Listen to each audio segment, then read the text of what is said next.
दोस्तों नमस्कार। एक टेलीफोन कॉल और बिहार की राजनीति में उबाल। उबाल शब्द ठीक नहीं है। बिहार की राजनीति में ऐसा हड़कंप जो बरसों बरस से चली आ रही गठबंधन की राजनीति थी, उसमें भी तोड़ मरोड़ शुरू हो गया। इस टेलीफोन कॉल को किसने किया? इस टेलीफोन कॉल पर दूसरा शख्स कौन था? और वैसी कौन सी बातचीत थी जिसके बाद वो एनडीए गठबंधन हो या महागठबंधन या कहें इंडिया के जरिए एनडीए को चिताता हुआ वह गठबंधन जो राष्ट्रीय तौर पर विकल्प बनना चाहता रहा, लेकिन इन सब के बावजूद एक झटके में सब कुछ लड़खड़ाते हुए दिखाई देने लगा। स्थितियां इतनी नाजुक हो गई कि जनता दल यूनाइटेड के नेता नीतीश कुमार और बीजेपी की कमान संभाले हुए बीजेपी के चाणक्य अमित शाह दोनों एक फ्रेम में नजर नहीं आएंगे। नहीं आए, आएंगे भी नहीं। एक फ्रेम में राहुल गांधी और तेजस्वी यादव नजर नहीं आए, आएंगे भी नहीं। राजनीति की इस परिस्थिति में जो छिटपुट दूसरे राजनीतिक दल हैं, उनके भीतर का खौफ भी गायब हो गया। जो बिसात बिसती चली गई, उस बिसात के पीछे पहली बार खुलकर प्रशांत किशोर, जो बरसों बरस से ना कहें लेकिन 3 बरस तो कह ही सकते हैं, जो मशक्कत बिहार की गलियों में घूम घूम कर रहे थे, एक झटके में उन्होंने कहा वह चुनाव नहीं लड़ेंगे। यह सब कुछ अचानक हुआ या फिर इन सब के पीछे जो बिहार की अपनी राजनीतिक बिसात है और उसकी डोर जिन दो नेताओं के हाथ में है, उन दोनों नेताओं को यह समझ में आ गया, उम्र हो चली है लेकिन किसी बाहरी को इसकी कमान नहीं थामने देंगे। उन्हें तो कतई नहीं, जो जोड़ तोड़ के आश्रय अपनी राजनीतिक जमीन बना नहीं पाते लेकिन सत्ता के पायदान पर खड़े होकर मलाई खूब खाते हैं। यह आवाज जनता दल यूनाइटेड के भीतर की भी है। यह आवाज आरजेडी के साथ खड़े राजनीतिक दलों को लेकर भी है। इस आवाज के पीछे क्या वाकई बिहार के 2 सबसे पुराने कद्दावर नेता जो कभी एक साथ चले थे, आज से नहीं, इमरजेंसी के दौर से या कहें जेपी आंदोलन से, नीतीश कुमार और लालू यादव, क्या वाकई एक ऐसी परिस्थिति बनती चली जा रही है जिसके बाद कब क्या कैसे चीजें पलटेगी कोई नहीं जानता है। उम्मीदवारों के नाम आप गिनते चले जाइए और यह सोचते चले जाइए, बीजेपी अपनी धमक से चिराग पासवान को आगे बढ़ाना चाहती है। नीतीश कुमार अपनी साख से चिराग पासवान नहीं, बीजेपी की भी जमीन खिसकाना चाहते हैं।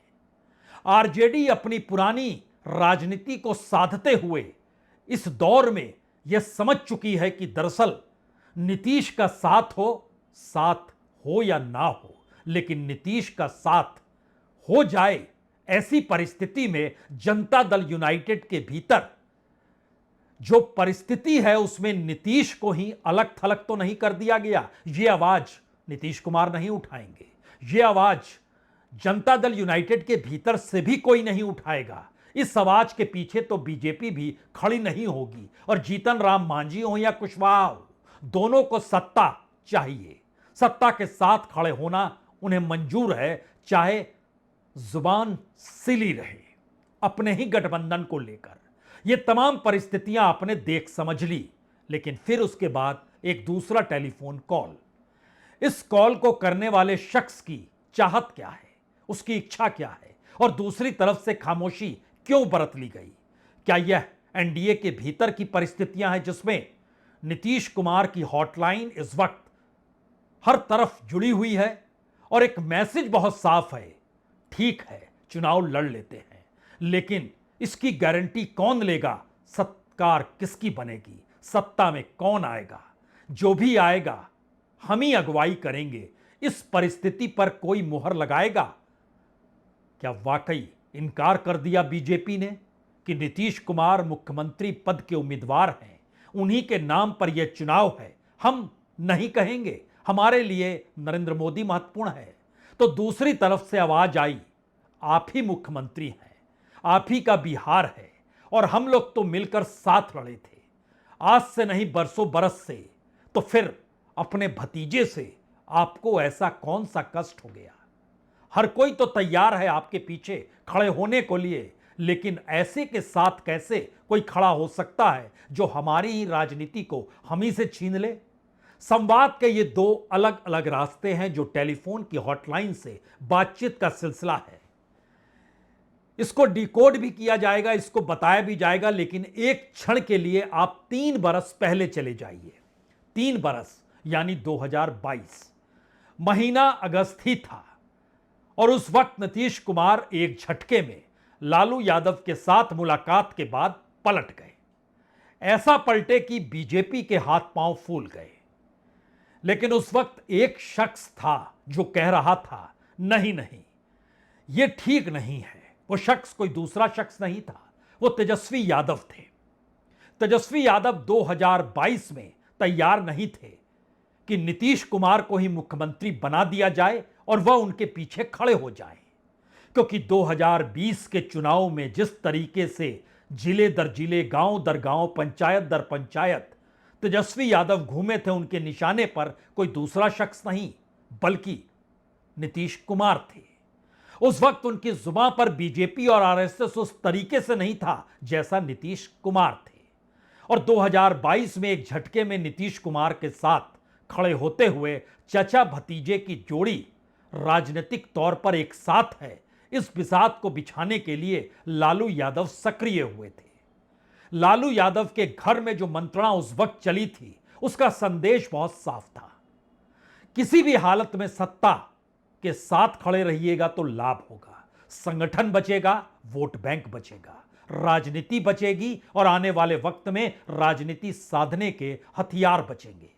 अन्यथा विपक्ष में रहिएगा तो आपकी साख रह सकती है, लेकिन न सत्ता रहेगी, न वोट बचने से आप बचा पाएंगे, और ना ही वो हथियार आपके पास होंगे जिसके आश्रय चुनाव लड़ा जाता है, जिसे प्यार से पैसा कहते हैं। इन तमाम बातों का असर 2022 के अगस्त के महीने में हुआ था। तेजस्वी यादव डिप्टी सीएम बन गए थे। फिर जो होते चला गया, लेकिन जनवरी 2024 आते आते जो परिस्थितियां बनी उसमें एक झटके में नीतीश फिर पलटे थे। लेकिन अभी की परिस्थिति उस परिस्थिति से क्यों जोड़ी जाए? इसलिए जोड़ी जाए क्योंकि इस बार भी बिसात तेजस्वी नहीं, नीतीश नहीं, लालू यादव ही बना रहे हैं। वही लालू यादव जिनके नाम से आरजेडी चलती है, जो एक अपनी पहचान हाशिए पर पड़े तबके को मुख्यधारा में कैसे लाया जाए, इसकी सोशल इंजीनियरिंग की किताब उन्होंने लिख डाली।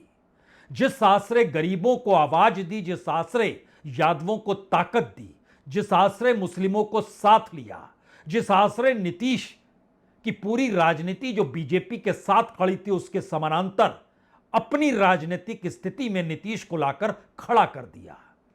क्या इस बार भी कुछ ऐसी परिस्थिति है? लालू यादव परछाई की तरह तेजस्वी यादव के साथ हैं। लालू यादव पिता हैं, लेकिन लालू यादव समझ गए थे तेज प्रताप की राजनीति और तेज प्रताप के जरिए पड़ने वाला असर, उसके जरिए सामाजिक ताना बाना, ये सारी परिस्थितियां उनके सामने है। मसला परिवार का, मसला समुदाय का, मसला वोट बैंक का, मसला सोशल इंजीनियरिंग का। आज भी जब तेजस्वी यादव राघोपुर के लिए निकले तो कोई जरूरी नहीं था कि उनके साथ व्हील चेयर पर बैठकर लालू यादव जाते। लेकिन हमने कहा ना, बीते 48 घंटों में जो बिहार की राजनीति में हड़कंप है, वो हड़कंप यूं ही नहीं है। इस तस्वीर को देखिए, बहुत कुछ समझ जाइएगा। लालू यादव जब अपनी सियासत को साधते थे और आज जब बेटे के लिए सियासत साधना भी है और बिहार में आरजेडी की राजनीतिक जमीन को बचाना भी है, सत्ता में साथ भी खड़े होना है, तो उस टेलीफोन कॉल में क्या बातें कही गई होगी, उससे पहले जरा इस तस्वीर को देख तो लीजिए।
यानी ये चुनाव नीतीश का नहीं, लालू यादव का है। यानी ये चुनाव नीतीश के चेहरे के आसरे बीजेपी के चाणक्य कहे जाने वाले अमित शाह जो बिछा रहे हैं, ये उनका चुनाव भी नहीं है।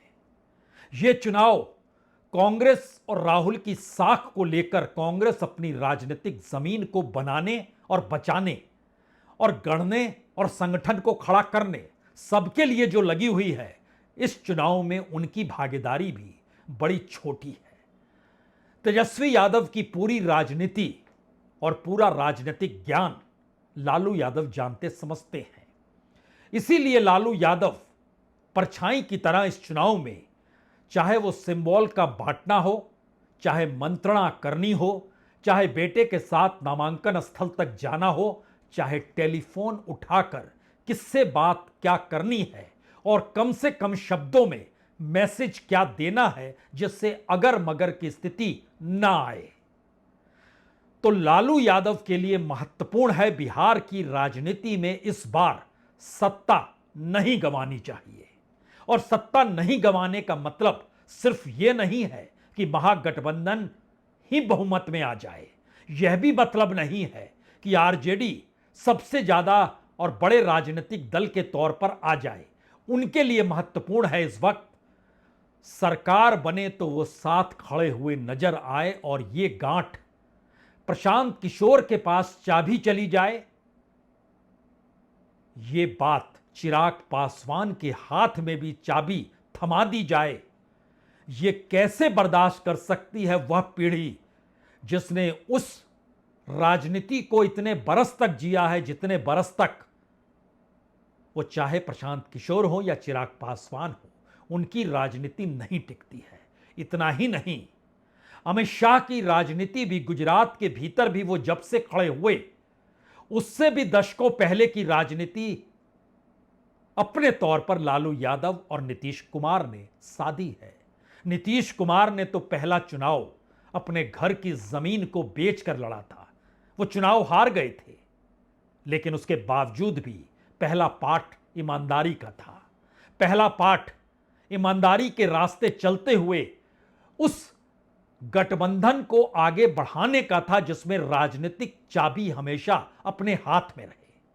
और ध्यान दीजिए, नई परिस्थिति में बिहार के इस चुनाव को लेकर पहले दिन से शोर यही रहा, बीजेपी सत्ता में आ रही है, नीतीश कुमार मुख्यमंत्री नहीं बनेंगे, प्रशांत किशोर बहुत तेजी से आगे बढ़ रहे हैं, जनता दल यूनाइटेड खत्म हो जाएगी, कांग्रेस अपनी राजनीतिक जमीन को बचाने की लड़ाई जरूर लड़ेगी, आरजेडी के पास रास्ते बड़े सीमित हैं, इसीलिए उसको किसी भी हालत में अपने वोट बैंक को एकजुट रखना है और उसके साथ साथ कुछ नए वोटरों को साथ जोड़ना भी है। सीमांचल के इलाके में सिंध अपने तौर पर एआईएमआईएम यानी ओवैसी लगा रहे हैं, उनसे भी दो दो हाथ होंगे मुस्लिम वोट्स को लेकर। बीएसपी भी अकेले मैदान में होगी, यानी दलितों के वोट भी बचाने और अपने साथ खड़े करने होंगे। और इन सब के बीच अरविंद केजरीवाल की पार्टी आम आदमी पार्टी भी तो मैदान में होगी। यानी एक बिखरी हुई राजनीति के बीच सत्ता तक पहुंचना और सत्ता तक पहुंचने और पहुंचाने की गारंटी के साथ चुनाव मैदान में कूदना, दोनों दो रास्ते हैं। टेलीफोन कॉल की यह बातचीत बहुत साफ तौर पर बतलाती है कि नीतीश कुमार मुख्यमंत्री बनेंगे। यह कॉल के बाद नीतीश कुमार की टेलीफोन की घंटी को देखकर दिल्ली चौंकती है। दिल्ली के भीतर हड़कंप मचता है, अब क्या हो गया। जो भी हुआ, पहले कॉल ने बतला दिया कि किसी भी हालत में बीजेपी के प्यादों को आगे नहीं बढ़ने देना है। तो जिन सीटों पर जनता दल यूनाइटेड चाहती थी, चाहे वो राजगीर की सीट हो, चाहे वो गायघाट की सीट हो, चाहे सोनबरसा की सीट हो, तमाम जगहों पर हर जगह पर जनता दल यूनाइटेड अपने उम्मीदवार को खड़ा करेगा, उसको आप फ्रेंडली फाइट कह लीजिए या कुछ कह लीजिए, लेकिन बीजेपी की ताकत अगर खुले तौर पर खड़ी हुई है चिराग पासवान के पीछे, तो इस वोट ट्रांसफर की परिस्थिति को भी अब मैसेज में कन्वर्ट करना होगा, और यह मैसेज कोई कन्वर्ट कर सकता है तो वो आरजेडी कर सकती है। यानी आरजेडी खिलाफ है, लेकिन मैसेज आरजेडी को ही करना है। शायद इसीलिए तेजस्वी यादव उस फोन कॉल के बाद जिस अंदाज में पहली बार निकल कर आए, उनके निशाने पर कौन है, उनकी निगाहों में कौन है, आने वाले वक्त की सियासत में वो किसके साथ खड़े होंगे, मैसेज सुन लीजिए, समझ जाइएगा। अब जनता दल यूनाइटेड नीतीश कुमार जी नहीं चला रहे, बल्कि ललन सिंह चला रहे हैं। अब जनता दल यूनाइटेड संजय झा चला रहे हैं और विजय चौधरी चला रहे हैं। अब नीतीश कुमार जी का जनता दल यूनाइटेड नहीं रहा। ये तीनों नेता बीजेपी के हाथों बिक करके नीतीश जी को इन लोगों ने बर्बाद कर दिया, और पूरा समाज जो है इन लोगों से बदला लेने का काम कर रहा है। अब जो चादर थी वो आपके दिमाग से हट चुकी होगी, क्योंकि अब सवाल यह होगा कि आखिर तेजस्वी यादव विपक्ष के नेता हैं और सत्ता पक्ष का मतलब नीतीश कुमार है।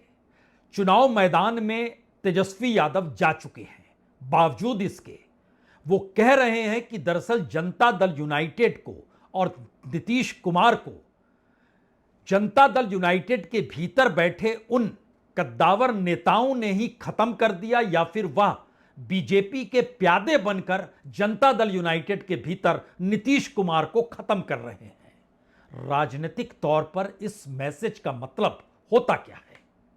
मैसेज बहुत साफ है।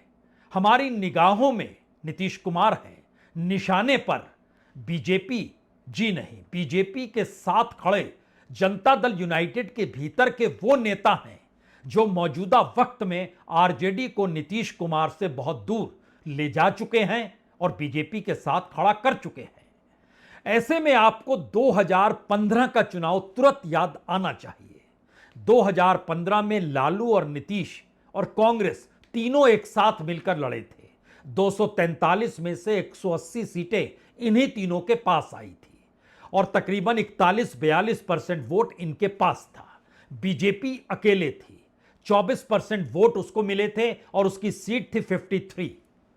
243 में 53 कोई मायने रखेगा नहीं, क्योंकि दूसरी तरफ 180 सीट, जिसमें 80 सीट आरजेडी जीती थी, 71 सीट नीतीश कुमार जीते थे, 27 सीट कांग्रेस जीती थी और बाकी भी तमाम चीजें जुड़ती चली गई।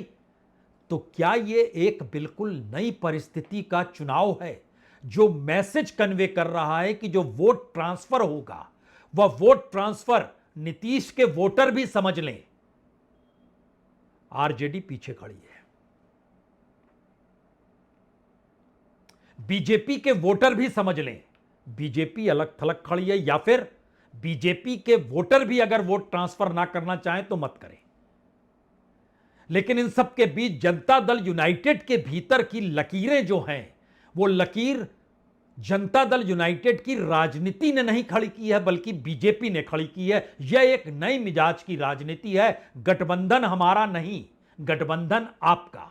लेकिन उस गठबंधन के बाद जो चुनाव मैदान में जीतते हुए जब पहुंचेंगे तो एक नए गठबंधन की आहट, और उससे पहले वोट ट्रांसफर कैसे किसके पक्ष में होना है, इस दिशा में कदम, यानी जहां पर फ्रेंडली फाइट होगी वो चिराग पासवान और नीतीश कुमार के उम्मीदवार के बीच में वोट किसे देना है, मैसेज कन्वे कीजिए। मैसेज कन्वे अगर इस तर्ज पर हो रहा है तो इसका असर इस चुनाव में कैसा है, इसके लिए किसी दूसरी जगह जाने की जरूरत बिल्कुल नहीं है। इसके लिए आपको प्रशांत किशोर को समझना होगा।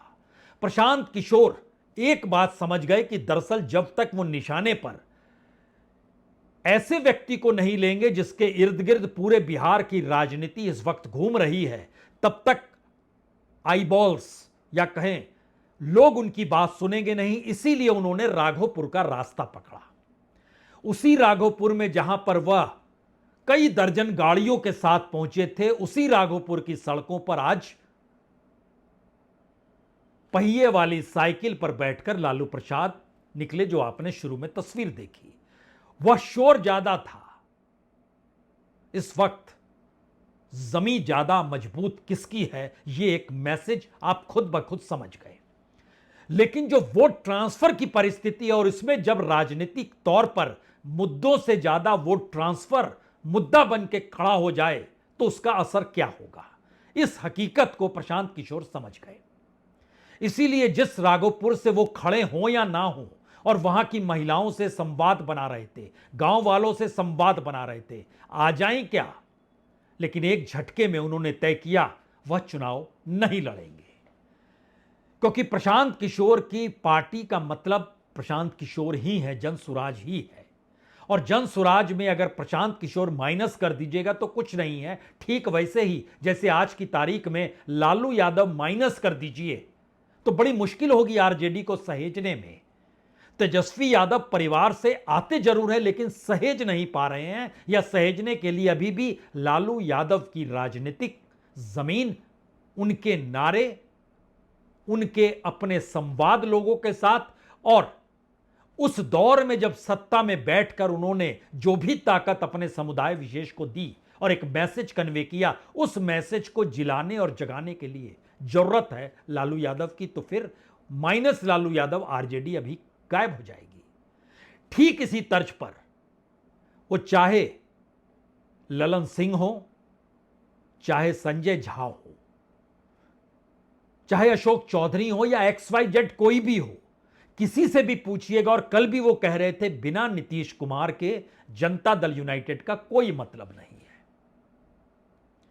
यह ठीक वैसी ही परिस्थिति आकर खड़ी हो गई जहां पर यह मानकर चला जा रहा था कि Lalu Yadav minus RJD, Nitish Kumar minus JDU, और उसके बाद इस चुनाव को लड़ा जाए। एक झटके में टेलीफोन कॉल ने इस सारी परिस्थितियों को लाकर सामने खड़ा कर दिया। और नीतीश कुमार ने जब टेलीफोन की घंटी बजाई और कहा मुझे सीएम के तौर पर आपको प्रोजेक्ट करना होगा, जिन जगहों पर आपने हमारी सीटें छीनकर हमारे उम्मीदवार मैदान में ना खड़े हों, वहां पर एलजेपी यानी चिराग पासवान को दे दिया, यह नहीं चलेगा।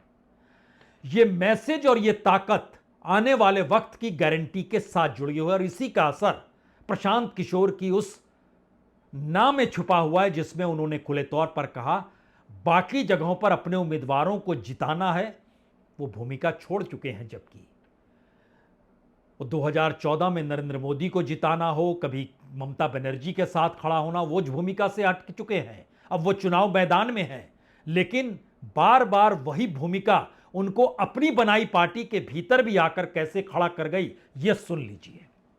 नहीं, पार्टी के सभी साथियों ने निर्णय लिया है कि चूंकि बहुत सारे कामों की जिम्मेवारी मुझ पर है, तो सबकी मदद करने के लिए। क्या मन था सर कि आप चुनाव नहीं, मैं तो चुनाव लड़ने गया ही था, देखा भी, लेकिन पार्टी के साथियों का निर्णय ही सर्वोपरि है। मेरा भी उसमें मत है, लेकिन सबने मिलकर निर्णय लिया है कि सभी प्रत्याशियों को जिताने के लिए जो मुझे काम करना है वो काम करने पर फोकस करना है, इसलिए मैं चुनाव नहीं लड़ रहा हूँ। मेरे साथी वहाँ चुनाव लड़ रहे हैं, कल उनकी घोषणा होगी। तो एक ऐसे चुनाव में और एक ऐसे चुनाव की राजनीतिक जमीन बनाने के बाद जिस चुनाव के जरिए बिहार को आने वाले वक्त में बिल्कुल नई दृष्टि की सोच प्रशांत किशोर ने रखी, वही चुनाव नहीं लड़ेंगे। यह मैसेज इतना आसान नहीं है। इस मैसेज को समझने के लिए आपको कांग्रेस की चौखट पर भी जाना होगा। कांग्रेस ने दिल्ली में कल बैठक की, देर रात तक बैठक चली। उसके बाद उसने भी तय किया कि वो अपनी राजनीतिक जमीन को बिल्कुल हल्के में नहीं लेगी, लेकिन यह भी जान गई कि आने वाले वक्त में बिहार में अगर गारंटी लालू यादव देने निकल पड़े हैं तो फिर साथ खड़े होना होगा। तो इसीलिए यात्रा शुरू हुई और दिल्ली से छोड़कर पटना की तरफ कांग्रेस के प्रदेश अध्यक्ष राजेश राम हो या फिर अल्लावरू, जो कि देख रहे हैं, समझ रहे हैं, सेट कर रहे हैं चीजों को, वह पटना के लिए रात में पहुंचेंगे और उसके बाद कल सुबह होते होते एक साथ चेहरे नजर आएंगे फ्रेम के साथ। लेकिन यह फ्रेम तेजस्वी और राहुल का नहीं, बिल्कुल नए तरीके से नए राजनीतिक मिजाज के साथ कांग्रेस के उन क्षेत्रीय नेताओं का होगा जिनके हाथ में कमान सौंपी गई है। यह मैसेज बराबरी के खड़े होने का नहीं बल्कि भविष्य की गारंटी देने और दिलाने का होगा। इसीलिए इस प्रेस कॉन्फ्रेंस की जरूरत कल आपको सुबह दिखाई दे जाएगी। तीसरी परिस्थिति में क्या वाकई बीजेपी के लिए महत्वपूर्ण है? उपेंद्र कुशवाहा पटना में थे तो बोले all is not well in NDA. NDA के भीतर सब कुछ ठीक नहीं है। अमित शाह से मिले तो लगा कुछ ठीक है। यानी बीजेपी अब एक भी सीट पर एक भी अपने किसी छोटे सहयोगी को छोड़ने को तैयार नहीं है। भविष्य के संकेत हैं, साथ रहोगे तो क्या क्या मिलेगा। लेकिन उस दायरे से नीतीश बाहर निकल चुके हैं। लेकिन जनता दल यूनाइटेड साथ रहेगी क्योंकि राजनीतिक तौर पर दिल्ली को जनता दल यूनाइटेड की जरूरत है और बिहार में अपनी राजनीति को साधने के लिए इस दौर में जनता दल यूनाइटेड को नीतीश कुमार की जरूरत है। राजनीति के इस मिजाज में सबसे बड़ा सवाल तीसरा सवाल है। यह सवाल पहली बार चौंका इसलिए रहा है क्योंकि एक संकेत बहुत खुले तौर पर है। अगर भविष्य की गारंटी तय हो चुकी है तो उस गारंटी के साथ दिल्ली की राजनीतिक सत्ता डामाडोल हो या ना हो, लेकिन मोदी और शाह की जोड़ी की परिस्थितियां तो डगमगाएंगी। शायद इसीलिए आरएसएस सक्रिय कहां पर होगा, किसके साथ होगा, यह भी एक सवालिया निशान बिहार के चुनाव प्रचार के वक्त में स्वयंसेवकों की घुमक्कड़ी के बीच आपको नजर आने लगेगा। हो सकता है वो गायब दिखाई दे, हो सकता है किसी दूसरे राजनीतिक दल के साथ खड़े हों, हो सकता है जैसे एक वक्त दिल्ली में केजरीवाल के साथ खड़े थे वह परिस्थिति वह बिहार में भी चुन ले, हो सकता है। लेकिन यह मैसेज बहुत साफ है कि बिहार का चुनाव लालू यादव के लिए राजनीतिक अस्तित्व के सवाल से जुड़ गया है। बिहार का चुनाव नीतीश के राजनीतिक भविष्य और जिस पार्टी को उन्होंने बनाया उस पार्टी के भविष्य से जुड़ चुका है। बिहार का चुनाव बीजेपी की अपनी कद बचाने और बनाने की परिस्थितियों के बीच अभी भी चल रहा है, डगमगा रहा है। कांग्रेस के लिए यह चुनाव इसलिए रोचक है क्योंकि वह भी भविष्य की गारंटी देने के लिए नीतीश के पीछे खड़े होने से कतरा नहीं रही है।